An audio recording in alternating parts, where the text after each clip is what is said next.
Hello.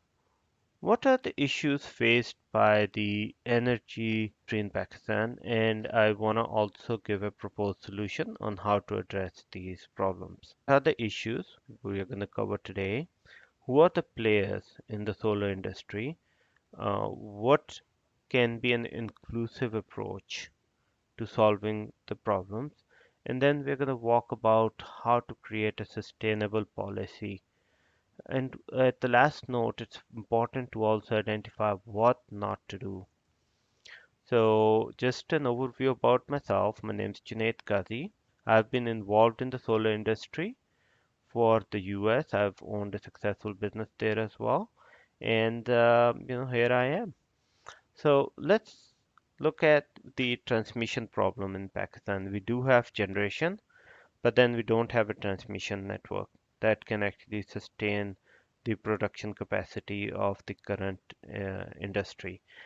We have a bigger problem where there is less than 30% of the connections pay more than 80% of the electricity bill. And why is that? Because a very large portion of the consumers are either given subsidies or are paying far lower than the cost of energy to the uh, distribution network as well. So, as Pakistan, the grid gets energy for close to 9.5 to 10 rupees, but for the lifeline consumer, they are getting it for 2 rupees or 4 rupees.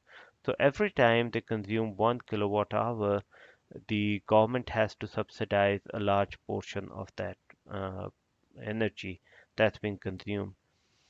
This is basically money that is being lost every month. And then there is also the problem of subsidies to the industries because we cannot let our textile industry be uncompetitive. Um, so what's happening is that the best paying consumers, the industrial consumers and the three-phase consumers, they are the premium clients and they also have the money to switch over to other sources of energy. Then we have a current net metering policy basically tells the utilities that you don't make any money when somebody installs a solar system. So they're basically like bystanders standing on the sidelines looking at the whole situation and providing services to them. The utilities actually feel that they're losing money every time one of their good clients moves over to solar. Now, the banks also have a problem in Pakistan, and the problem is of collections. The legal system and the credit rating authorities are not strong enough that people are motivated to pay them. So they try to be risk adverse and ask for large collaterals, which is a big problem in our current situation. Now, let's look at this structure. We have about a large portion of our customers that are being subsidized and their weight is being carried by these few industrial, commercial and three-phase residential consumers.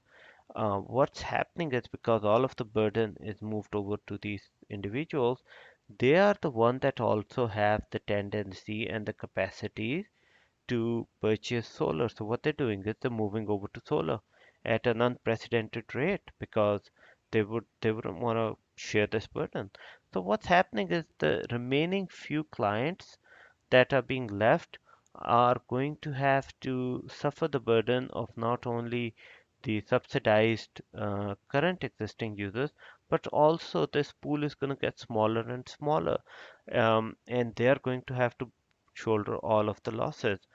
So this equilibrium is going to turn even worse in this situation. And what are we going to do with this? So let's look at the opportunity. We've talked about the problems and let's look at the opportunities.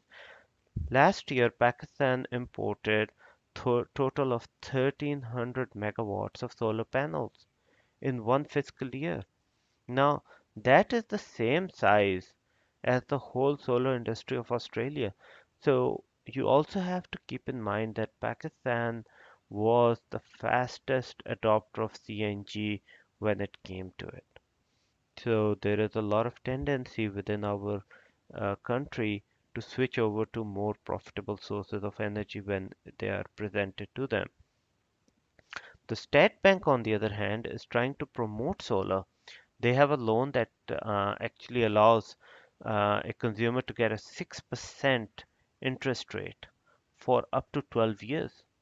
Now, if you get a loan like that, your energy cost, basically, if I get a solar on my home and I finance it through this loan, I will be paying about 30% of what I'm paying to the utility company in loan payments.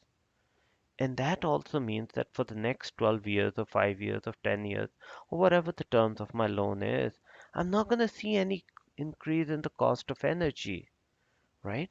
So it's a really good deal for people to switch over to solar. Now, um, what are the two choices that we are presented here, right? Firstly, if we don't let people install solar, so we go ahead and we say, look, we have all these problems. We're not going to let anybody install solar. Solar is the lowest cost energy source right now, and you are actually depriving your country as a whole from a really inexpensive source of energy, which means that on a national scale, international scale, you're going to be less competitive, right? Then the second problem is that all those people that wanted to install solar, you're not letting them install solar. So you have to police them all the time. And you have to knock on their doors and make sure that they don't install solar. So you're basically out there policing people. The utilities will be happy because their top paying clients are staying and paying. Now let's look at the other option, right? Which is that we do let people install solar. And in that case, the top paying clients, the ones that are taking all the load, are the ones that are going to move over to solar. Then the second problem is that the energy industry has a surplus currently in Pakistan, based on the IPPs that have been signed up. So what are we going to do with all this extra energy that we have? And between these two options are what we're thinking. But what I'm saying is, what if we have a third option? Something that is outside of the box and that includes everybody in here.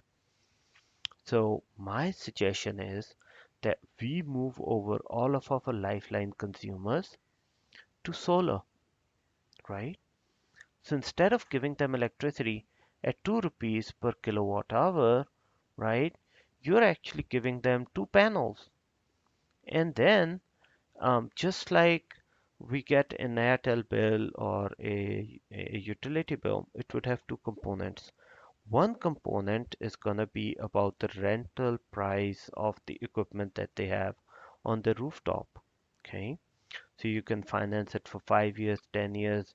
You can give a little bit of subsidy. So they end up actually paying 2 rupees per kilowatt hour. But what they're doing is they're actually consuming the energy that they're producing themselves. So all of a sudden, now you've taken the burden of these consumers and basically instead of every time when you're giving them electricity at 2 rupees and taking a loss of 7 to 8 rupees, right, and with transmission that comes to 10 to 12 rupees, you're actually just letting them create their own energy and not giving them the subsidy every time that they're using energy. What that means is that all this extra energy is actually going to come into the system and all the extra cash is going to stop going into this side. So therefore now you're creating an equilibrium. There's going to be surplus energy over here, right? But then you're not subsidizing this part on the right side. So therefore, you can actually reduce your cost of energy, which is close to about 17 to 20 rupees at this point in off-peak rates. And that's stifling and really reducing our industrial growth. So you can actually reduce the cost to maybe 9 or 10 rupees.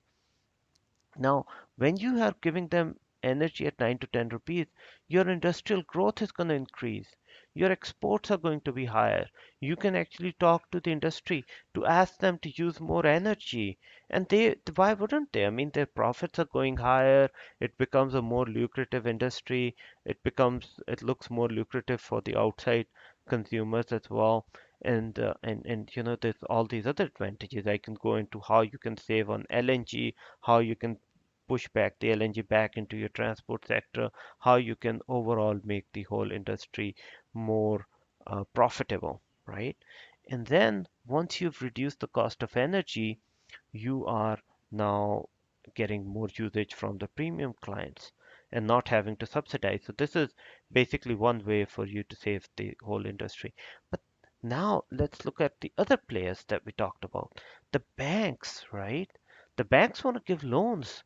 Right now, JS Bank called me up and they said that the solar loan was the fastest growing loan that they have in their whole bank, and they want to do more of these, right? So the banks want to give loans, and then the electrical companies, you know, they can actually do the collection on in lieu of the loans given by the banks. So you're basically asking um, the electrical company to both collect the residual bill as well as collect uh, for the banks.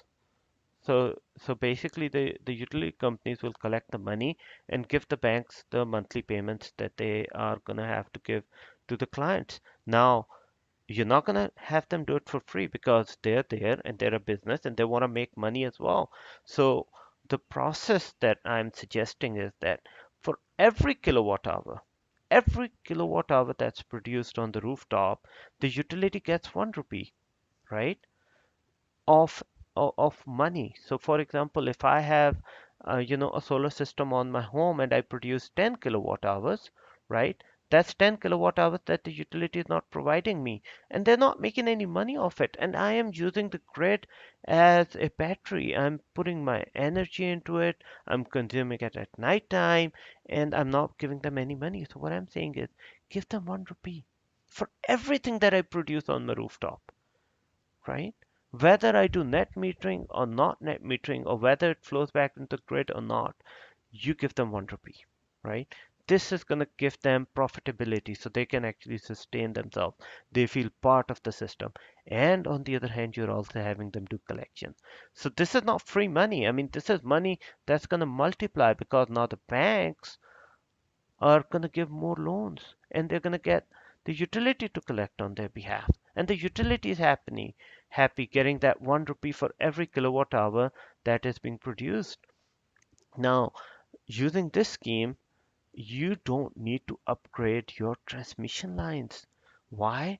Because you're producing energy exactly where it is being consumed. Okay. Now let's move to the next one, which is who are the beneficiaries of the system, right? I've talked about all this amazing things, but let's look at the beneficiaries. Industry, okay? You're looking at an overall reduction in the cost of energy. So therefore they can produce more. They can be more profitable. You're doing job creation, right?